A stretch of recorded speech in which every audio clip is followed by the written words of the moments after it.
Bonjour à tous, seconde 1, seconde 2, seconde 3 en SMT. J'espère tout d'abord que vous avez passé un très bon week-end, que vous êtes bien reposés. Aujourd'hui, nous sommes le mardi 24 mars 2020. C'est le 9e jour de confinement et on va aujourd'hui faire le chapitre 18 du cahier d'activité en SMT. Deux informations avant de commencer. Tout d'abord, ce qu'il fallait trouver vendredi dans la vidéo, c'était cette baguette qui appartient à ma fille, une baguette de princesse, machin, tout ça. Et j'ai dû l'utiliser pour vous montrer un truc à l'écran ou sur le tableau, je ne sais plus ce que j'avais fait, dans la vidéo. Donc voilà ce qu'il fallait trouver. Aujourd'hui, c'est assez simple à trouver, il faut juste bien lire pour voir ce qui est écrit. Deuxième information, donc,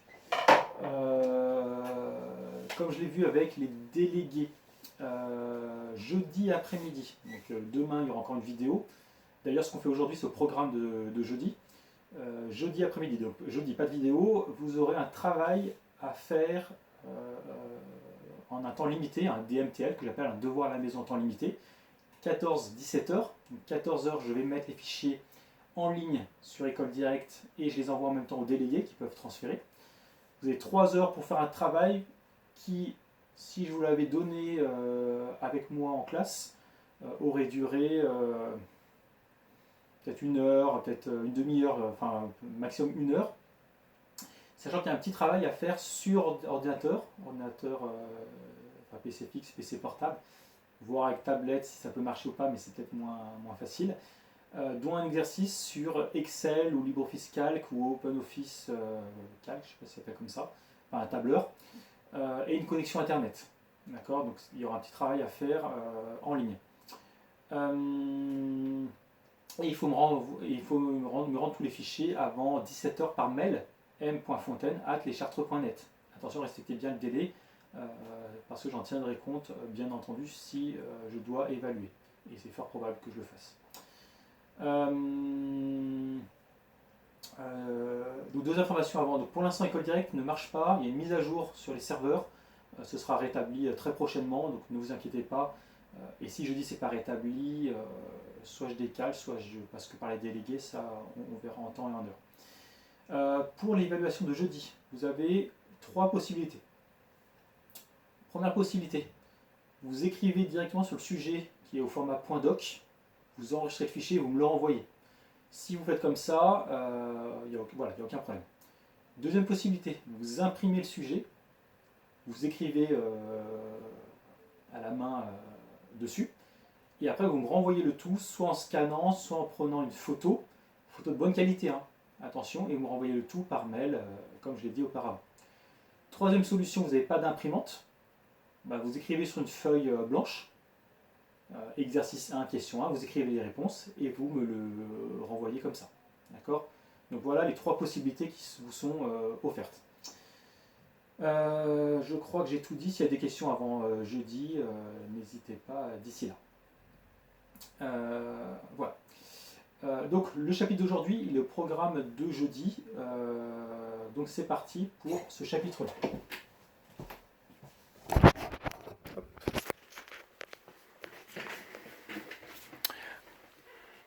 Allez, donc, toujours thème 4, donc le travail de jeudi, il est sur le thème 4, d'accord, tout ce qu'on aura fait dans le thème 4, je l'ai déjà précisé à l'un ou l'une d'entre vous, la partie sur le tri est moins utile, c'est-à-dire, donc attendez, si je reprends le sommaire, format données c'est utile, base de données c'est utile, métadonnées c'est utile, le cloud c'est utile, sachant qu'il y aura un peu de recherche internet à faire et il y aura un exercice en lien avec la base de données qui est à faire sur machine. Et j'ai pas regardé la page, tant pis, j'improvise. Ah, c'est par là. Hop, donc, hop. Allez, le cloud. Donc pour éviter de perdre votre fichier client, vous souhaitez le sauvegarder dans le nuage. Il s'agit désormais de comprendre le fonctionnement des différents services. Donc j'ai mis un petit logo, le nuage, et les différents appareils qui se connectent au nuage.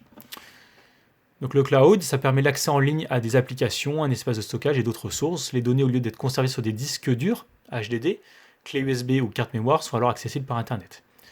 Il est également possible d'utiliser des logiciels collaboratifs à distance.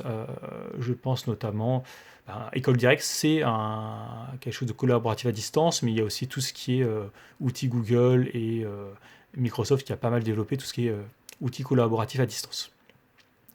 Il est utilisé massivement par les entreprises et notamment actuellement en période de confinement. Ça, c'est bien d'avoir mis ça en place avant le confinement puisque tous les entreprises qui l'ont fait sont déjà habituées à ces outils.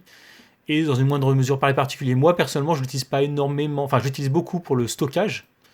Je vous dirai ce que j'utilise moi, mais pas trop pour tout ce qui est travail collaboratif.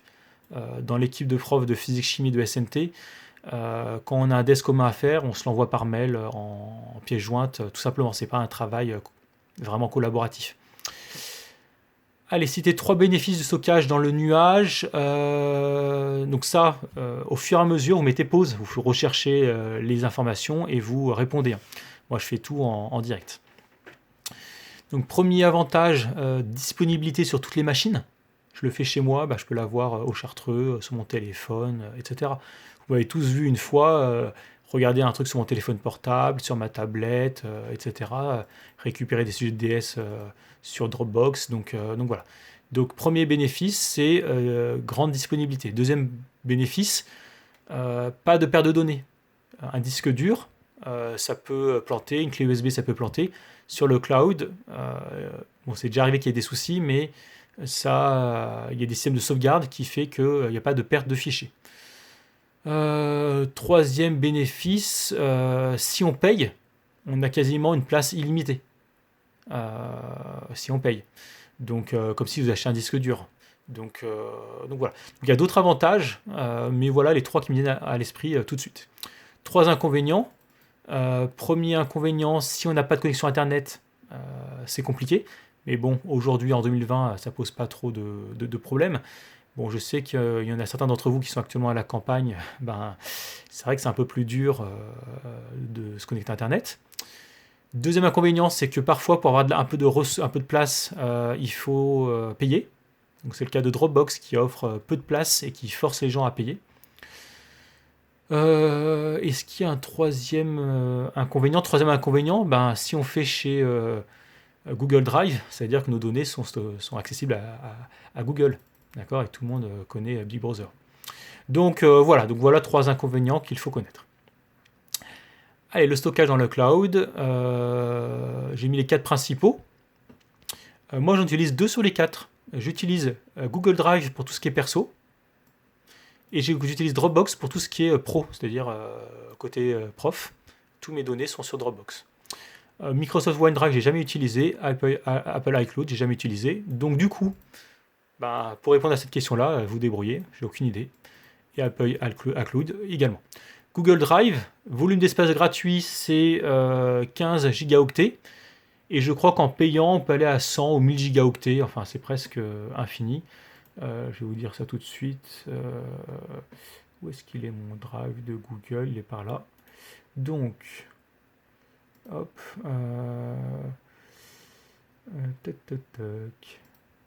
Si je vais ici, acheter de l'espace de stockage. Qu'est-ce qu'il me propose pour Google? Voilà. 100 gigaoctets, il me propose 2 euros par mois. Donc ça fait 20 euros à l'année. Et 200 gigaoctets, 3 euros par mois. Ah, 2 Tera, ça c'est intéressant. 10 euros par mois. Et c'est pas cher, 2 Tera, enfin pas cher. 2 Teraoctets, c'est un disque dur de Teraoctets. Si vous l'achetez en disque dur classique, vous payez déjà une centaine d'euros. Donc là, en un an, vous payez votre disque dur. Bon, après, ça coûte plus cher sur 2 ans, 3 ans, mais après, c'est accessible partout. Donc voilà pour Drive, Google Drive. Et pour Dropbox, et là, ils sont un peu moins sympas à côté Dropbox. Voilà, ouvrir dropbox.com. Donc, j'ai mes fichiers, souscrire, ça va être par là. Profitez d'un espace, simplifiez-vous, blablabla. Il est où leur...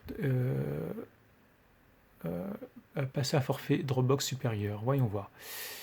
Voilà, donc 10 euros par mois, 2 Teraoctets, c'est comme Google Drive. Et 3 Teraoctets, mais c'est professionnel. C'est 17 euros par mois, mais ça doit être en entreprise. Bon, il y a des trucs qu'il faudrait lire. Mais voilà, c'est un peu plus cher. D'accord, donc voilà pour Dropbox. Hop, allez, terminé pour ça. Hop. Donc, ensuite on continue. À votre avis, où sont stockées les données? Dans des serveurs, dans des fermes de serveurs. Je vais vous montrer une petite photo. Ferme de serveurs.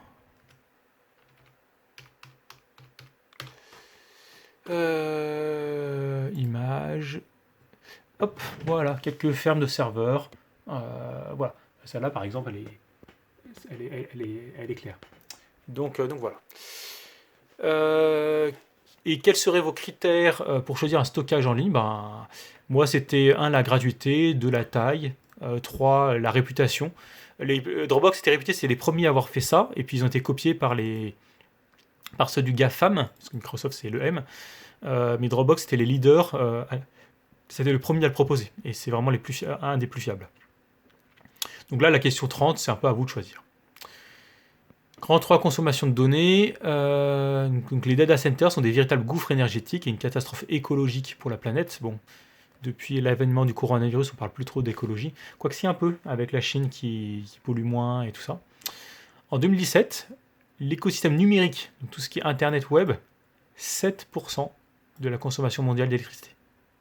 Voilà, c'est énorme. Mais malheureusement, on ne peut pas s'en passer. Et cette consommation pourrait atteindre, donc le document il daté de 2017, le chiffre, 12% en 2020. Et croître de 7% par an entre 2020 et 2030. Donc c'est pas additionné. Hein. Il faut augmenter de... quoique... Il faudrait voir ce qu'il dit, si c'est... Non, je pense pas que ce soit 19%. Non, c'est pas possible. Ce serait 7% de 12% qui augmente, enfin en kilowattheure, qui augmente chaque année. Donc ça, il faudrait faire le calcul. Rechercher comment réagissent les grandes entreprises du secteur du numérique pour éviter cela. Une des choses que fait beaucoup Google, c'est de mettre des serveurs en Islande, là où il fait froid, parce que ça nécessite moins de refroidissement, ça coûte moins cher. Donc c'est une des choses qu'ils font. Et après, à vous de voir si vous trouvez autre chose. Regardez une vidéo de 5 minutes sur YouTube. Donc là, ça tombe bien avec le coronavirus. Vous regardez actuellement plein de vidéos sur YouTube, dont celle que je suis en train de faire actuellement. 5 minutes, c'est 0,068 kWh. Soit 1 centime d'euro du côté du data center si on applique le tarif historique en France. Donc ça, c'est la consommation côté serveur. C'est-à-dire que chaque fois que vous regardez une vidéo de 5 minutes, ça leur coûte 1 centime d'euro en facture électricité en France. Et l'équivalent de 5 ampoules basse consommation allumées pendant 1 heure. Et maintenant, question, là c'est un peu de la physique. Hein. Si vous consommez un film de 2 heures en streaming, quelle est la consommation en kilowattheure? 0,068 c'est pour 5 minutes. Dans 1 heure, il y a 12 fois 5 minutes. Donc 2 heures c'est 24. Il faut faire 0,068 fois 24. Du coup, je sors ma calculatrice qui apparaît à droite. 0,068 fois 24, ça consomme 1,632 kWh. Quel est le coût en euros pour le serveur? C'était 1 centime pour 5 minutes, donc ce sera 24 centimes pour le serveur, 24 centimes d'euros quand vous regardez un film. Pour une ampoule basse consommation, à quelle durée d'allumage correspond-il? Donc, pour 5 minutes, c'était 5 ampoules basse consommation. Donc 1 minute, c'est une ampoule basse consommation. Du coup, 2 heures, c'est 120 minutes. Donc soit c'est 120 ampoules basse consommation pendant 1 heure, soit c'est une ampoule pendant 120 heures. C'est-à-dire que quand vous regardez un film de 2 heures, c'est comme si vous avez laissé une ampoule basse consommation allumée pendant 120 heures. Et 120 divisé par 24, ça fait 5 jours. Vous laissez allumer une ampoule pendant 5 jours basse consommation, c'est le prix, ça correspond à ça pour la consommation d'un film de 2 heures en streaming. Proposez alors des solutions simples pour aider un utilisateur à réduire son impact énergétique. Ça, je vous le dis, et ça, c'est important. Souvent, on se pose la question de comment faire des économies environnementales. On vous dit fermez les fenêtres, éteignez les lumières, déplacez-vous à pied ou à vélo, prenez les transports en commun, des choses que Greta Thunberg dit beaucoup. Mais il y a des choses auxquelles vous ne pensez absolument pas. Première chose, au lieu de faire du streaming, il vaut mieux télécharger le film. Ça consommera moins au moment où vous l'utiliserez. Si vous utilisez beaucoup les réseaux sociaux, les mails, il faut supprimer les mails avec beaucoup de pièces jointes et vider la corbeille. Le fait de les supprimer, ça fait de la place au niveau des serveurs.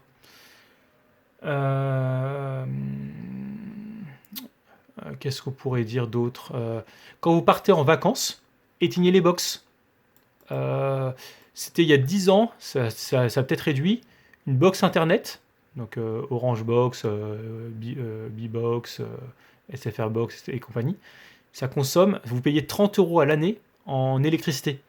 Donc si vous partez 2 mois l'été, juillet-août, 30 divisé par 12 fois 2, ça vous fait économiser 5 € d'éteindre les box en juillet-août si vous partez en vacances.